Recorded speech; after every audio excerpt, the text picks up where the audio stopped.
Hi everyone, welcome to SeniorGolfSource.com. My name is Brett Francisco. I'm a certified PGA instructor, and today I'm going to share with you the differences between the pitch shot, the chip shot, and the lob shot. Let's start with the chip shot. The chip shot is going to be a shot that we use around the green, and it's a shot that's not necessarily known for getting very much air time. So this shot spends less time in the air traveling and more time on the ground traveling. So with that in mind, I'd like to start with club selection and then the actual ball placement. So for club selection on the chip shot, because I want this shot to have a lower trajectory, I'm going to start with my gap wedge. So with my gap wedge, the idea here is this is going to be a low sweeping type of swing for the chip shot. Again, it's going to travel roughly 1/3 in the air and 2/3 the rest of the distance. That's a great way to look at it. Now, slopes are going to play a role in that calculation, but let's just say that we're standing on a flat surface.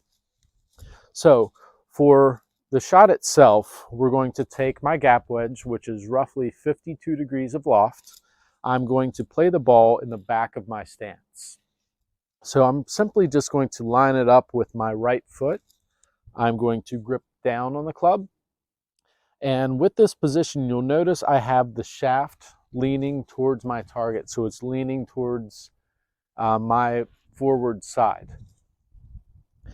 In this, the motion that I want to make going back and forth wants to feel very rhythmic. It wants to feel like a putt. This is not a quick jab. This is a smooth, continuous, non-hesitating type of stroke, just like a putt. If you notice, the majority of the motion is stemming from my shoulders. So I'm going to share with you my favorite drill to help establish the chip. What I'm going to do is take my gap wedge. I'm going to place my hands at the middle of the shaft. So when I do that, the shaft itself is going to be pointed outside my left side here as a right-handed golfer.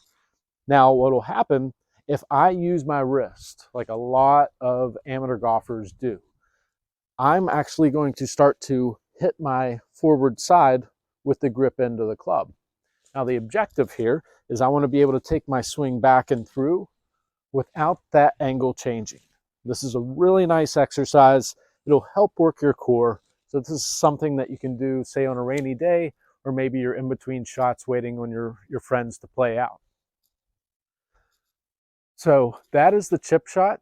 You're going to have differences between lies, so angles that you're standing on. But when it comes down to it, that is the general basis of the chip shot. We're going to have a narrow stance. Ball placement is going to be off of our trail foot. And again, this drill is fantastic. It's a great way to help establish a good, solid foundation. That way, you're not relying on your hands and wrists to do things. Okay, so now that we've covered the chip shot, I'd like to cover the pitch. Okay, the pitch is designed for a longer, higher trajectory. So the pitch is going to kind of do the opposite of what the chip did. The pitch shot is going to launch higher in the air, and then it's going to stop relatively soon. So we can kind of reverse that equation that I gave you for the chip shot, where on the chip, the ball will only travel 1/3 the distance in the air and roll out the other 2/3. We're just going to flip that here. So now the ball is going to travel 2/3 in the air and roll out maybe 1/3, depending on your speed and what club you use. So for me on the pitch shot, I've elected to grab my sand wedge here.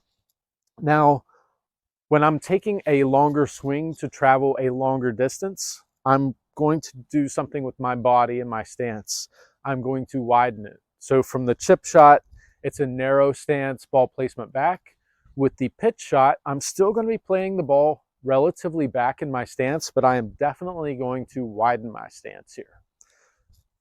This will help with stability and balance. So here, I'm still doing the same thing. My hands are forward. My hands are choked down on the grip.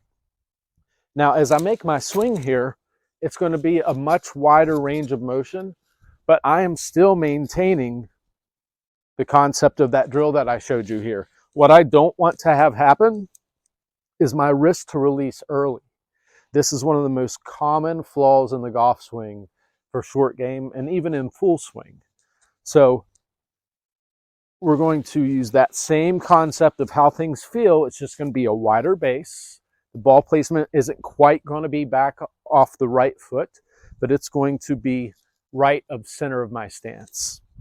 Now, something that I like for control purposes is using and thinking of my swing kind of like the face of a clock. Okay, let's imagine that 12 o'clock is up here, 6 o'clock is down here. Now, from my perspective, I would be saying, all right, I need to hit, say, my 20-yard shot, my 20-yard pitch. Well, for me, I know that if I go back to 4 o'clock, I'm going to follow through to 8 o'clock. And what you'll find, if you use this method, you're going to start to gain an understanding of how far the ball travels with different clubs. That way, when you're on the course, you can utilize this strategy to get the ball closer and closer to the hole. So by definition, that was the pitch shot. Now we're going to talk about another shot that is very useful. However, it is not one of the easier shots to hit. This shot is called the lob, L-O-B, lob shot. By definition, we're going to go ahead and declare this as a long arm paced swing. So when I say long arm, you want to feel like you're width of arc. So the distance that I take the club back and the distance that I take the club forward, it feels very elongated. I feel like I'm getting extension on both sides of the swing. Now, when hitting the lob, the concept of the lob is to hit the ball immediately high in trajectory. So using the sand wedge, using a lob wedge is ideal in this situation. Now what we'll do, we're going to place the ball left of center of our stance now. I'm still going to have a wide stance. And now you'll notice when I set up that the shaft of the club is actually kind of angled back at my body now. So with the chip, it was very much forward. With the pitch, it was still forward. But with the lob is going to be a very neutral position with the shaft. Now, that concept of using the drill to not break your wrist is not what we're going to be utilizing here. In fact, it is necessary to hinge the wrist through the swing to some degree, but not a great degree. So I'll stage my position. Ball position for me, I feel, is forward of my left heel. I have my position. Again, gripping down in short game is just something that you're going to find is beneficial in all cases. So for the lob, I'm going to go back, make it feel nice and elongated. I'm going to follow through, and I'll use that same clock method. That way I have an understanding of how far I need to hit this ball. So I'll go ahead and execute this for you. A nice, high, short shot. Thanks again, and I look forward to seeing you soon.